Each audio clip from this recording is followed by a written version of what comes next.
Дружина мені позвонила його. Я на роботі була якраз, і дружина позвонила і каже, що я вас вітаю, ваш син обміняний, їде додому. А що робила? Сиділа і плакала. А що б робила? І плачу все время, поки не побачу. Таке. Слава Богу, що ти вдома. Ми дуже раді, хочемо тебе побачити. Оце перші слова були. Ну, одразу, як повідомлення прийшло, не дуже ще вірили. А тоді вже як побачили, що дійсно вже на відео ці фотографії побачили, то взагалі зраділа. і тепер дождалися. 3,5 роки чекали.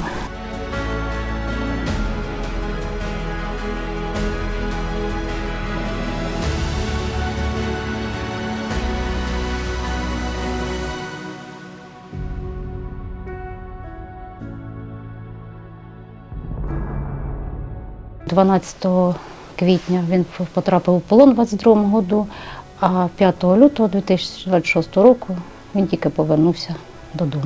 Крайній раз ми з ним спілкувалися до полону, це було вечір, 27 березня, це було вечір.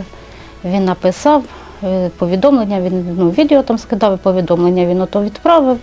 І все, після того ми з ним не спілкувалися, він більше не виходив на зв'язь. Ми дзвонили, зв'язі не було ніякої з ним зовсім. А потім ми аж 15 чи 16 квітня ми дізналися, що він в полоні. Знайомі повідомили, що їхня бригада вся потрапила до полону.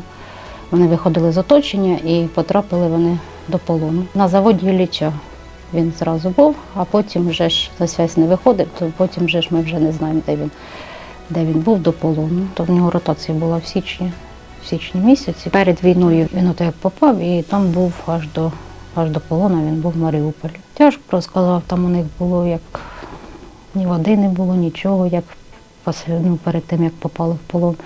Не було ні евакуації, ні їсти їм не доправляли, бо ніяк було. Дуже таке ми не питали, тому що розуміли, де він, що він. Але що він розказав? Дуже страшно було, дуже, звісно, там все таке, каже, творилося, що дуже, каже, страшно.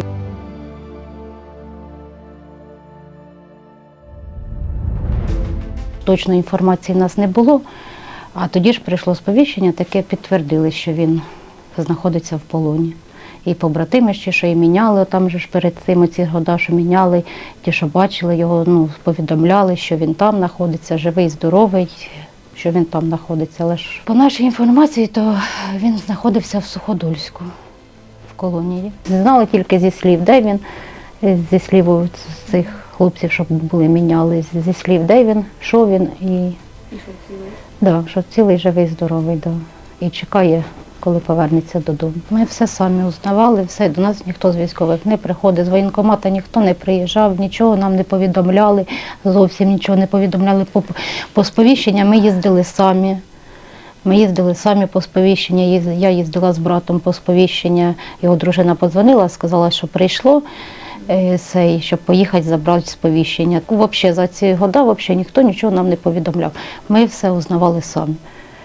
Все, їздили в координаційний штаб, і дружина їздила і не раз, і на Червоний Хрест все писали. Його дружина постійно все їздила, все узнавала, де він і що він. І так і ждали. Ждали обміни, дивилися, постійно дивилися обміни, дивилися, чи його нема, чи є в списках.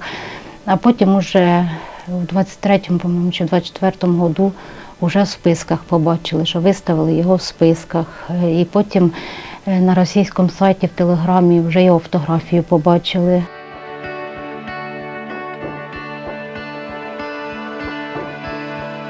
Який він був в дитинстві? Дуже роботящий такий.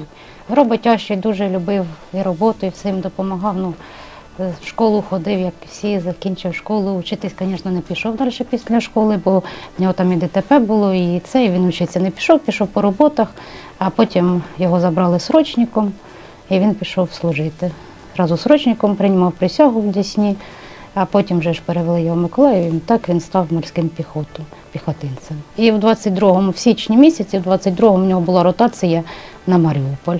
Він як потрапив туди на Маріуполь, там і був у Маріуполі.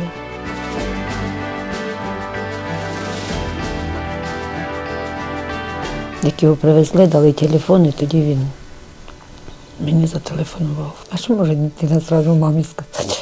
Мама, привіт, я вдома. Отак. Та все, не плачу. Нічого, в п'ятницю вже поїдемо до нього, побачимо його. Так, всі разом будемо їхати. І брат старший його теж. У нас 2 брата в сім'ї воєнних. Змінився, звісно.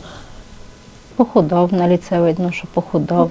Таке постарів. Трошки так, постарішав, Постарів. повзрослішав. Таке ж почти 4 роки.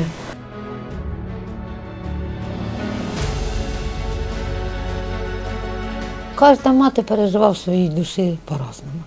Ну, переживала, працювала, не падала духом, знала, що дитина вернеться. Так і дождалися.